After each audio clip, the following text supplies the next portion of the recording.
ठीक है।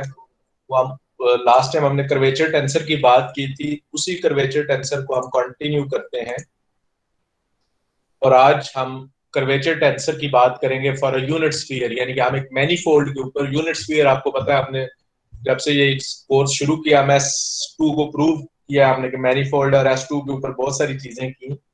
तो आज हम S2 के लिए कर्वेचर टेंसर भी डिफाइन करते हैं। S2 को जब हम कर्व की फॉर्म में लिखते हैं, और वो सारा कुछ करने के लिए हमें पहले उसकी मीट्रिक निकालनी पड़ेगी, फिर क्रिस्टोफल सिंबल्स निकालने पड़ेंगे, फिर जो है कर्वेचर टेंसर निकलेगा और आगे सारी चीजें। तो ये अल्फा ऑफ थीटा फाई जो है यूनिट स्फीयर के लिए जो पैरामीट्रिक इक्वेशंस हैं वो बनती हैं cos theta sin theta cos phi और sin थीटा sin फाई। अब इसका जब मीट्रिक टेंसर कैलकुलेट करना है तो हमें पहले अल्फा वन और अल्फा टू चाहिए। अल्फा वन का मतलब है कि derivative of this alpha curve with respect to theta. Alpha two का मतलब है कि derivative of this alpha with respect to phi. तो अल्फा वन हमने derivative with respect to theta लिखा है, alpha two derivative with respect to phi लिखे। G one one होता है alpha one comma alpha one inner product. तो alpha one को alpha one के साथ जब डॉट किया तो हमारे पास आंसर वन आया।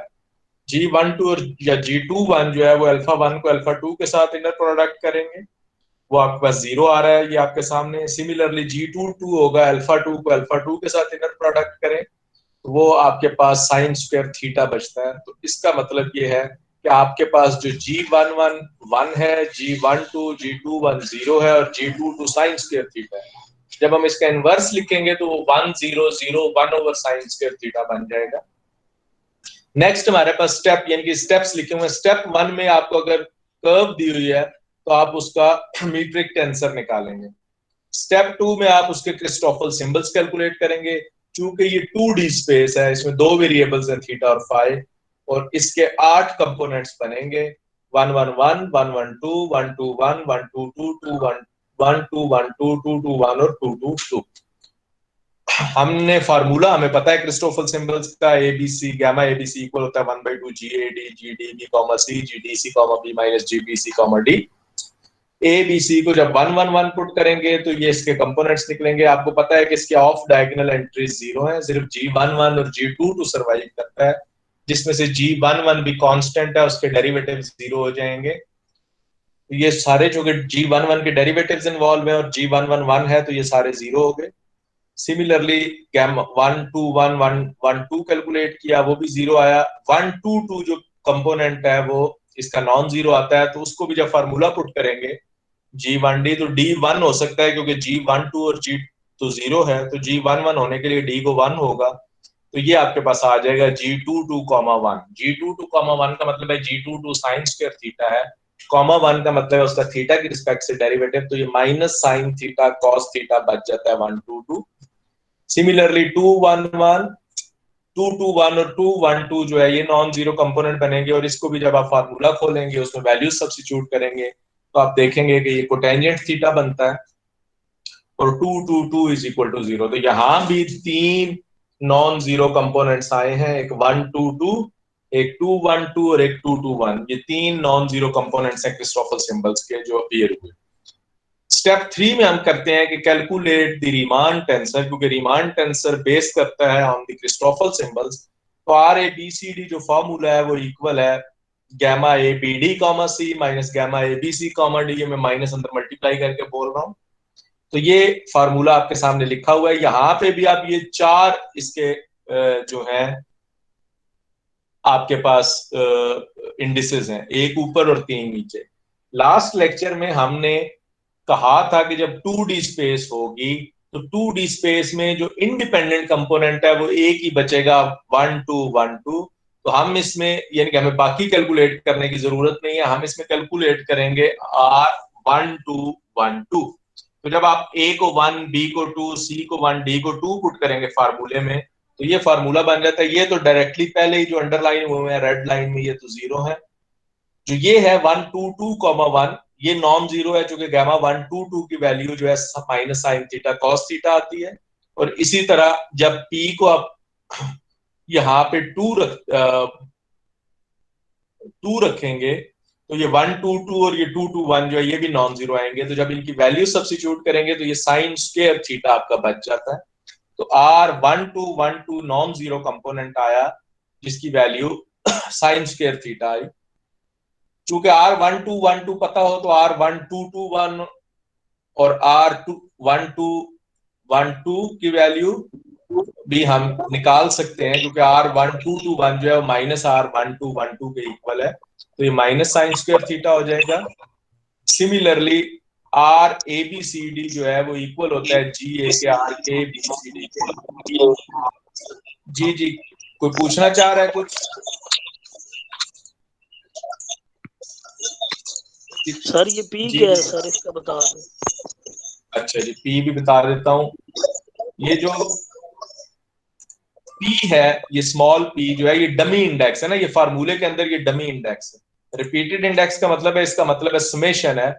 तो जब आपने यहाँ ये पी लिया तो ये summation P varies from 1 to 2 है। 1 इसलिए नहीं रख सकते कि 1 1 2 तो वैसे ही 0 है, तो हम 2 रखेंगे, तो ये 1 2 2, ये जिस तरह ये नीचे लिखा हुआ है 1 2 2, क्योंकि मैंने दोनों रखे हुए हैं, ये 1 1 2 और 1 2 1। ये पी को 1 रखने से आया और ये पी को 2 रखने से आया। ये अंडरलाइन रेड से किया हुआ है कि ये तो 0 हो जाएगा, क्योंकि 1 2 1 2 0 है। ये आपका नॉन जीरो बचेगा। 1 2 2 की भी वैल्यू है और 2 2 1 की भी वैल्यू है, वो सब्स्टिट्यूट की, सिंप्लीफाई किया तो ये साइन स्क्वायर थीटा बचा। तो आप जो है, जो बाकी वैल्यू बची R2121, वो भी कैलकुलेट कर सकते हैं इस फार्मूले से, वो 1 के इक्वल आता है। सिमिलरली R2112 जो है -1, तो ये चूंकि चार आपके डिपेंड करते थे एक ही पे, R1212 पे, तो एक ही इंडिपेंडेंट इसकी वैल्यू थी, वो R1212 कंपोनेंट्स था। तो वो कंपोनेंट हमने फाइंड आउट कर लिया और उसकी मदद से बाकी तीनों कंपोनेंट भी फाइंड आउट कर लिए। तो ये 12 तो हमने कल के लेक्चर में, लास्ट लेक्चर में देख लिया था कि जो 12 कंपोनेंट्स हैं वो तो स्ट्रेट अवे 0 हो जाते हैं फॉर अ 2 डायमेंशनल स्पेस। तो बाकी 4 ही बचते हैं जिनको हमने चेक करना होता है कि वो उनकी वैल्यूज क्या आती हैं, तो वो वैल्यूज हमने निकाल ली।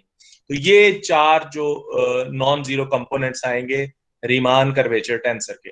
अगर आपको रीमान कर्वेचर टेंसर पता हो तो आप उसकी पहली और तीसरी इंडेक्स को कॉन्ट्रैक्ट करके रिची टेंसर निकाल सकते हैं। तो आर ए बी होता है आर के ए के बी। अब ये के जो है वो डमी इंडेक्स बन गई, इसका मतलब है समेशन के वेरीज फ्रॉम 1 to 2। पहले के को 1 रखेंगे तो R1A1B, फिर R2A2B। तो अब आप इसके कंपोनेंट्स निकालेंगे। चूंकि 2D स्पेस है तो RAB के 4 कंपोनेंट्स आएंगे, R11, R12, R21 और R22। और हमें यह भी पता है कि रिची टेंसर जो है वो सिमेट्रिक है, तो इसलिए हमें 3 ही कंपोनेंट निकालने पड़ेंगे, R11, R12 और R22। जब आप R11 की वैल्यू फाइंड आउट करते हैं तो A और B को 1 1 रखेंगे, तो R111 ये ऑलरेडी हमें पता है 0 है, ये बनता है R2121। इसकी वैल्यू हम ऊपर निकाल चुके हैं, ये R2121 की वैल्यू है 1, तो ये इसका R111 आ जाएगा। R12 जो है वो 0 आ जाएगा। R22 आता है R1212 प्लस R2222। R2222 की वैल्यू चूंकि 0 है जो नॉन जीरो वैल्यू है वो R1212 है, और R1212 साइन स्क्वायर थीटा के बराबर है, तो ये साइन स्क्वायर थीटा आ जाता है। तो आपके पास जो 4 कंपोनेंट्स जब आप सब्स्टिट्यूट करते हैं रिची टेंसर के अंदर, RAB के अंदर, तो आपके पास बन जाता है 1 0 0 साइन स्क्वायर थीटा। सर जी सर ये जो हमने ऊपर रिची टेंसर का फार्मूला लिखा है, जी जी, सर इसमें कोई भी इंडेक्स हम डमी रख सकते हैं, जैसे हमने के रखा है? नहीं नहीं, देखें इसमें इसका तरीका कार होता है कि आपने कॉन्ट्रैक्ट करना है पहली और तीसरी इंडेक्स। जो हमने रिची टेंसर की डेफिनेशन पढ़ी थी लास्ट लेक्चर में, वो ये थी कि अगर आपके पास रीमान कर्वेचर टेंसर RABCD दिया हुआ है तो पहली और तीसरी इंडेक्स को कॉन्ट्रैक्ट करें। जब आप पहली और तीसरी इंडेक्स को कॉन्ट्रैक्ट करते हैं तो वो जो आपके पास उस कॉन्ट्रैक्शन से जो बनेगा वो रिची टेंसर बनेगा।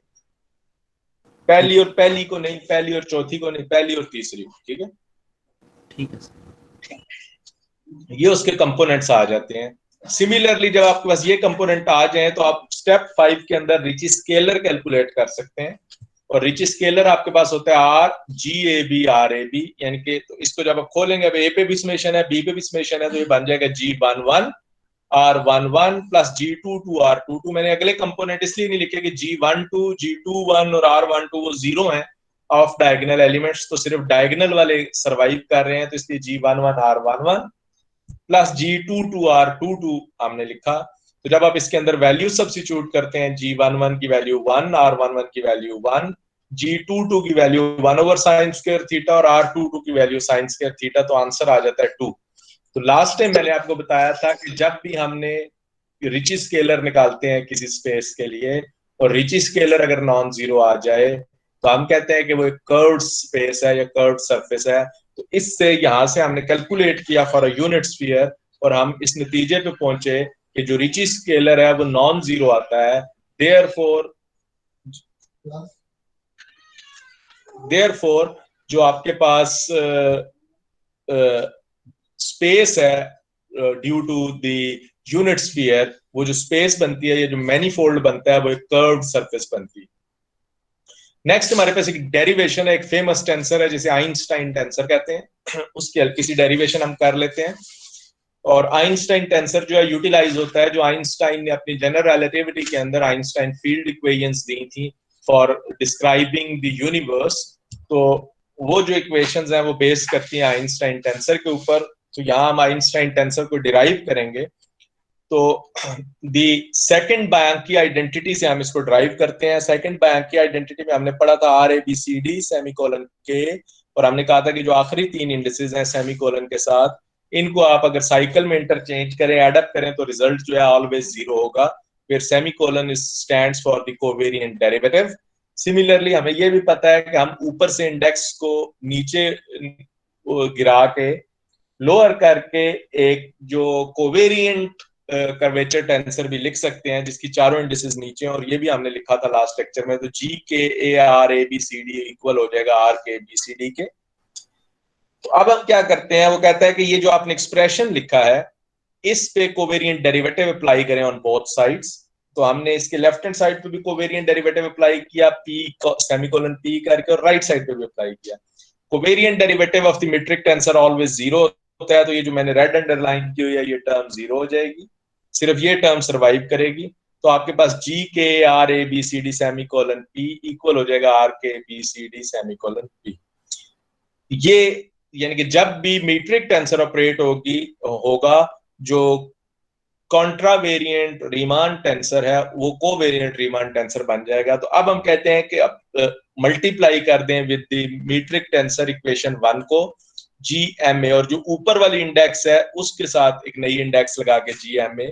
तो अब ये जो GMA वाली इंडेक्स है, चूंकि ये इसके अंदर चली जाएगी, तो GMARABCD का मतलब है कि ये A को लोअर कर देगी, ये RMBCD सेमीकोलन K बनेगी।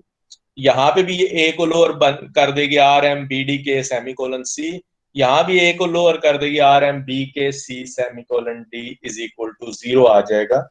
अब हम कहते हैं कि इसमें से कुछ इंडिसेस को हम उठाना चाहते हैं ताकि हम उसको फॉर्म बना सकें कि हम इससे रिचेस टेंसर बना सकें। तो हम इसको मल्टीप्लाई करते हैं बोथ साइड्स पे, या ऑपरेट करते हैं इस पे GBCGMD सेंटर वाली। अगर आपने देखा है तो जो पहली टर्म है इसके सेंटर वाली के साथ हम ऑपरेट करें GBC, और जो पहली और चौथी है GMD, यानी कि इससे हमने मल्टीप्लाई किया। जो पहली टर्म है उसकी सेंटर वाली 2 इंडिसेस को ऊपर रखा G के, और आखिरी 2, पहली और आखिरी को। जब हम इसको ऑपरेट करेंगे तो पहले GMD जब हमने इस पे ऑपरेट किया तो GMD जो है इसकी इंडेक्स को ऊपर रेस करेगी, तो ये बन जाएगी RDBCD।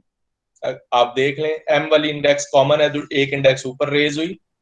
यहाँ भी GMD जब हमने ऑपरेट किया, चूंकि पहली इंडेक्स में M है, तो ये जो MD है ये इसकी इंडेक्स को ऊपर रेज करेगा, तो ये GDBD के एक सेमीकोलन C बनेगा।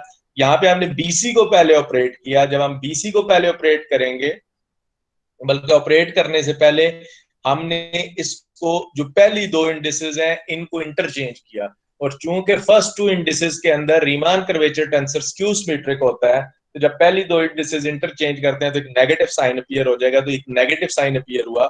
इसके बाद अगले स्टेप में हम इससे GBC ऑपरेट करके इसको ऊपर हमने उठा लिया इंडेक्स को। तो ये अब जो पहली इंडेक्स है वो ऊपर उठेगी, तो ये RCMKC सेमीकोलन D बनेगा। अब अगर आप इसको इस पे गौर से देखें तो चूंकि पहली और तीसरी इंडेक्स जो है यहाँ पे डमी हुई है, यहाँ पे भी पहली और तीसरी इंडेक्स डमी हुई है पहली 2 टर्म्स के अंदर, तो ये रिची टेंसर बन जाएगा RBC सेमीकोलन के। यहाँ पे भी रिची टेंसर बन जाएगा RBK सेमीकोलन C। प्लस ये चीज हमने अगेन इसको इंटरचेंज किया लास्ट टू को जब इंटरचेंज करते हैं तो फिर एक नेगेटिव साइन आता है जो इस नेगेटिव साइन को पॉजिटिव बना देगा। अब ये भी सेंटर वाली इंडिसेस कंट्रैक्ट हो गई हैं तो ये भी रिचेस टेंसर बन जाएगा आरएम के। ये जो G B C R B C है ये मिलकर रिच स्केलर बनता है। इसी तरह G B C R B K semicolon C और ये टर्म बन रही है G M D R M K semicolon D.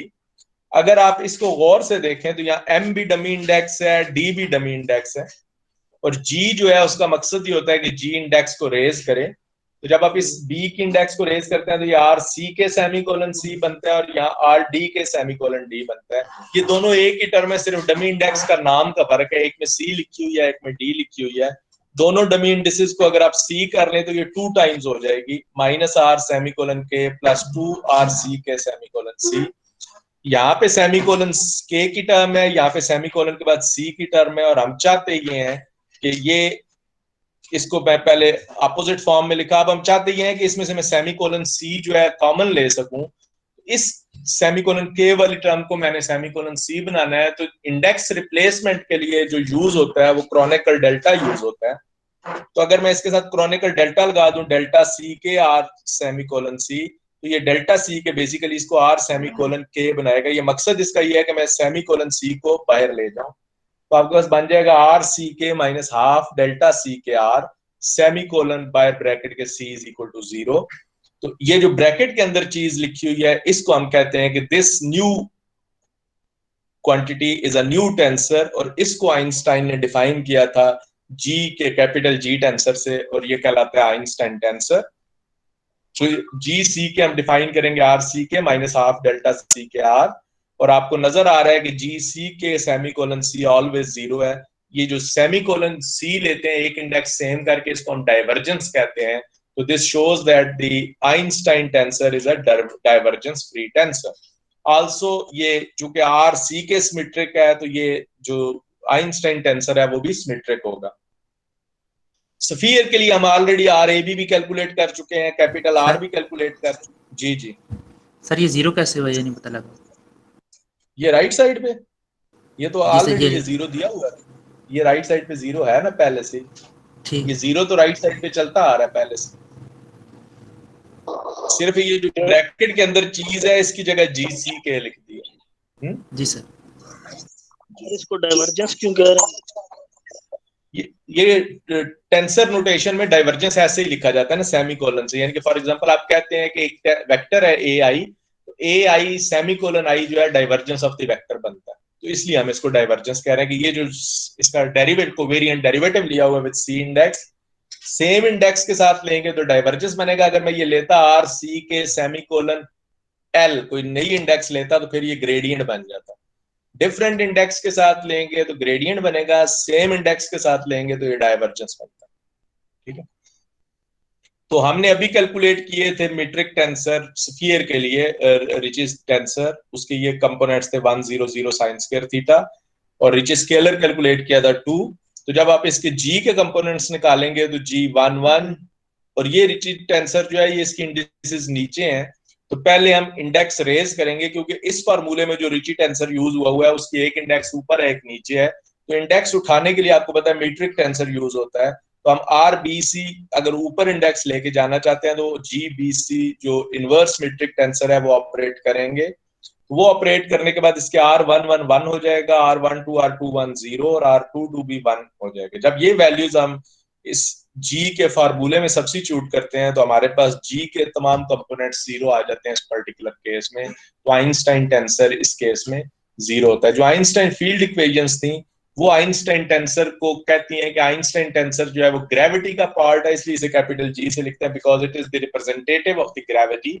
और इसके राइट साइड पे एनर्जी टेंसर आता है जिसको टी से लिखते हैं बिकॉज वो एनर्जी के लिए यूज होता है टी सिंबल। तो जो आइंस्टाइन फील्ड इक्वेशंस थी वो ये कहती हैं कि जो आपका आइंस्टाइन टेंसर है that is proportional to the energy tensor. तो ये जी सी के इक्वल होता है सम कांस्टेंट या some constant into T C के। जो आप प्रोपोर्शनैलिटी को हटाने के लिए कांस्टेंट ऑफ प्रोपोर्शनैलिटी लगाते हैं, प्लस इसमें एक लैम्डा का सिंबल ऐड करते हैं जिसे जो है आइंस्टाइन ने एक कांस्टेंट इसके अंदर ऐड किया था, जो अपनी फील्ड इक्वेशंस थी, ठीक है। और बाद में आइंस्टाइन ने कहा था this adding this constant into my field equation is the greatest blunder of my life. तो उसने कहा था ये मेरी अब जिंदगी का सबसे बड़ा ब्लंडर है।